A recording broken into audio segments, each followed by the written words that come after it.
Raramente se observa que toda a sociedade é dominada por pessoas verbalmente articuladas. Elas podem não saber nada, podem não ser sábias, podem nem mesmo ser inteligentes. Mas uma coisa é certa, elas sabem como jogar com as palavras. É um jogo, e elas aprenderam isso. E isso paga em respeitabilidade, em dinheiro, em poder, e em todos os sentidos. É por isso que todo mundo tenta, e a mente fica repleta com muitas palavras, muitos pensamentos. E você pode ligar e desligar qualquer computador, mas não pode desligar a mente. O interruptor não existe. Não há referência sobre quando Deus fez o mundo, e fez o homem, de ele ter feito um interruptor para a mente, de modo que a pessoa pudesse ligá-la e desligá-la. Não há nenhum interruptor, portanto, a mente permanece ligada do nascimento até a morte. Qualquer um ficaria surpreso em saber que aqueles que entendem de computadores e que entendem o cérebro humano têm uma ideia muito estranha. Se o cérebro for tirado do crânio de um ser humano e mantido vivo mecanicamente, ele continuará tagarelando da mesma forma. Não lhe importa que agora ele não esteja mais ligado à pobre pessoa que estava sofrendo com ele, e ele ainda sonha. Agora que está conectado a máquinas, ainda sonha, ainda imagina, ainda sente medo, ainda faz projetos, tem esperanças, tenta ser isso ou aquilo. E ignora completamente que, agora, ele não pode fazer nada, pois a pessoa a quem ele costumava estar conectado não está mais lá. Pode-se manter esse cérebro vivo por milhares de anos, ligado a dispositivos mecânicos, e ele vai continuar a tagarelar, sem cessar, as mesmas coisas, porque ainda não foi possível ensinar-lhe coisas novas. Uma vez que se possa ensinar-lhe coisas novas, o cérebro passará a repetir coisas novas. Há uma ideia predominante nos círculos científicos: é um grande desperdício que um homem como Albert Einstein morra e seu cérebro, com ele. Se fosse possível salvar o cérebro, implantá-lo no corpo de outra pessoa, então, o cérebro continuaria funcionando. Não importa se Albert Einstein está vivo ou não, pois esse cérebro continuará a pensar sobre a teoria da relatividade, sobre as estrelas e sobre teorias. A ideia é que, da mesma forma que as pessoas doam sangue e córneas antes de morrer, elas deveriam doar seus cérebros, de modo que os cérebros pudessem ser mantidos. Se for constatado que são cérebros especiais, muito qualificados, seria puro desperdício deixá-los morrer. Então, eles poderiam ser transplantados. Algum idiota pode ser transformado em um Albert Einstein, e o idiota pode nunca vir a saber, pois dentro do crânio do homem não há nenhuma sensibilidade. Portanto, é possível trocar qualquer coisa sem que a pessoa venha a saber. Basta fazer com que a pessoa fique inconsciente e mudar qualquer coisa que se queira em seu cérebro, até mesmo o cérebro todo, e a pessoa vai acordar com um novo cérebro, com um novo tagarelar, e não vai sequer suspeitar do que aconteceu.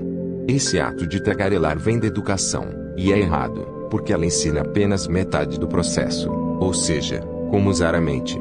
A educação não ensina como parar a mente, de forma que ela possa relaxar, pois mesmo quando a pessoa dorme a mente continua em funcionamento.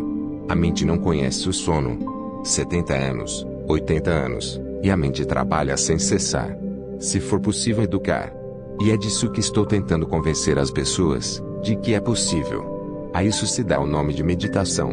É possível colocar um interruptor na mente e desligá-lo quando ela não é necessária.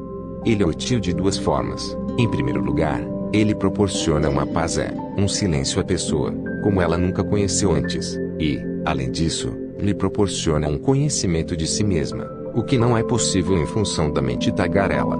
A mente sempre manteve a pessoa ocupada.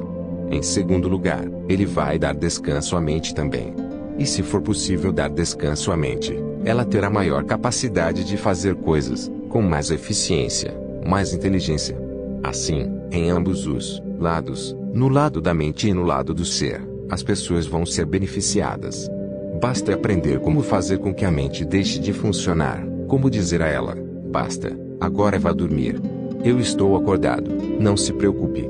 Use a mente quando for necessário, de modo que ela esteja fresca, jovem, cheia de energia e essência. Assim, o que quer que a pessoa diga, não serão apenas ossos secos, estará cheio de energia, cheio de autoridade, de verdade, sinceridade, e terá enorme significado. Ela pode estar usando as mesmas palavras, Mas agora a mente acumulou tanto poder através do descanso que cada palavra usada fica em chamas, torna-se energia. O que é conhecido no mundo como carisma não é nada.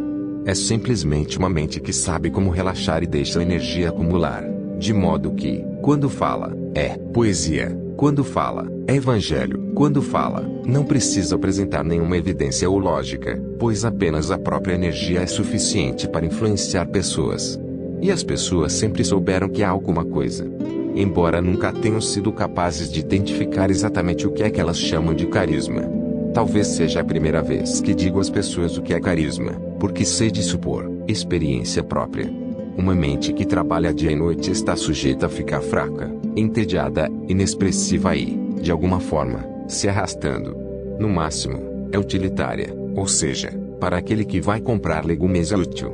Mas, mais do que isso, não tem nenhum poder. Assim, milhões de indivíduos que poderiam ter sido carismáticos permanecem pobres, inexpressivos, sem nenhuma autoridade e sem nenhum poder.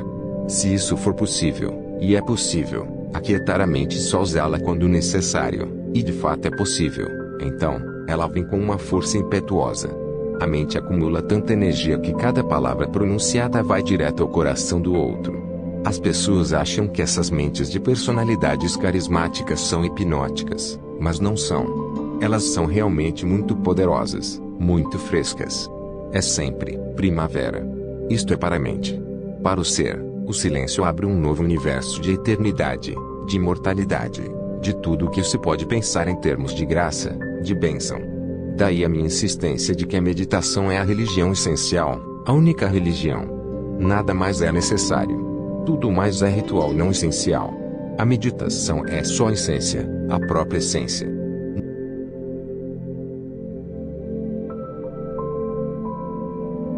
Um mendigo bateu na porta do palácio. Por acaso, o rei estava saindo para sua caminhada matinal no jardim, de modo que ele próprio abriu a porta. Este parece ser um dia de sorte para você, disse o mendigo. Para mim ou para você? Indagou o rei. Isso será decidido no fim do dia.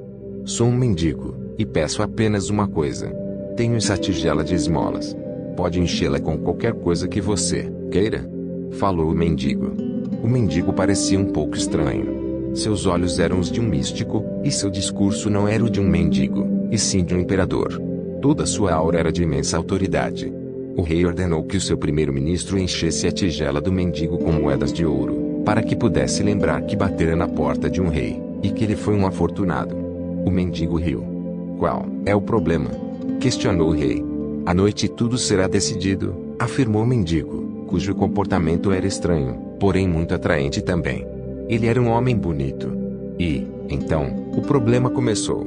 Quando o primeiro-ministro trouxe um saco de moedas de ouro para encher a tigela, todas desapareceram, e a tigela permaneceu vazia. Mais moedas, mais moedas. Todas as moedas que estavam na tesouraria foram trazidas, e todas desapareceram. A cidade inteira reuniu-se ali, e as notícias se espalharam de forma intensa e rápida. Faça o que for preciso, mas traga todos os diamantes, rubis e esmeraldas e encha a tigela do mendigo, ordenou o rei. Mas tudo desapareceu na tigela, que permaneceu vazia como nunca. Por fim, o rei perdeu tudo. Era noite.